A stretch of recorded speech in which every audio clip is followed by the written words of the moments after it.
sambil berjalan pergi. Ternyata tertawa tidak mengurangi rasa semangka, dan sepertinya juga tidak mengurangi iman. Namun jauh di dalam hatinya, sebuah kegelisahan mulai tumbuh. Apakah kesalehan memang harus selalu terlihat kaku? Atau ada sesuatu yang salah dengan cara orang memahaminya? Malam itu, istana Baghdad terlihat lebih terang dari biasanya. Ratusan lilin besar menyala di sepanjang dinding aula kerajaan. Cahaya mereka memantul di lantai marmer hingga membuat ruangan terlihat seperti lautan cahaya. Pelayan lalu lalang membawa nampan makanan. Aroma domba panggang bercampur rempah-rempah memenuhi udara. Seorang koki istana berdiri dengan bangga di dekat pintu dapur. "Ini domba terbaik yang pernah saya masak," bisiknya kepada temannya. "Kalau tamu tidak suka, saya pensiun saja." Temannya tertawa kecil. Di ujung aula, Sultan Harun al-Rashid duduk di singgasananya dengan senyum ramah. Di depannya, sekitar 100 ulama tamu duduk rapi di atas bantal-bantal sutra.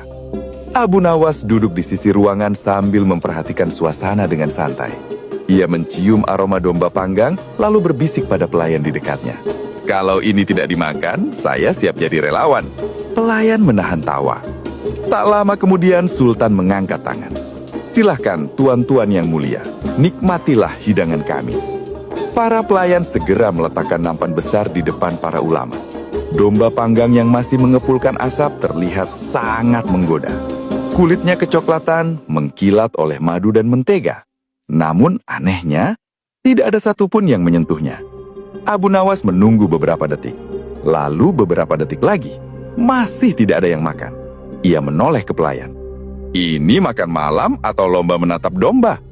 Pelayan hampir tersedak menahan tawa. Akhirnya, pemimpin rombongan ulama mengangkat tangannya. "Paduka Sultan," katanya pelan. Sultan tersenyum ramah. "Ya, Syekh, apakah hidangannya kurang?" Ulama itu mengelus janggutnya. "Kami menghargai jamuan ini, namun kami harus berhati-hati."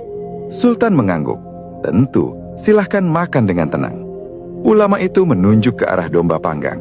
"Siapa yang menyembelih hewan ini?" Sultan terlihat sedikit bingung. "Tukang jagal istana kami." "Apakah dia seorang ahli ibadah?" Sultan mengerutkan kening. "Dia orang baik."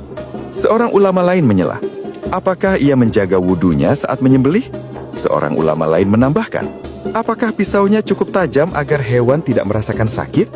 Ulama ketiga berkata, "Apakah saat menyembelih dia membaca doa dengan khusyuk?" Ruangan mulai terasa canggung. Abu Nawas menoleh ke pelayan.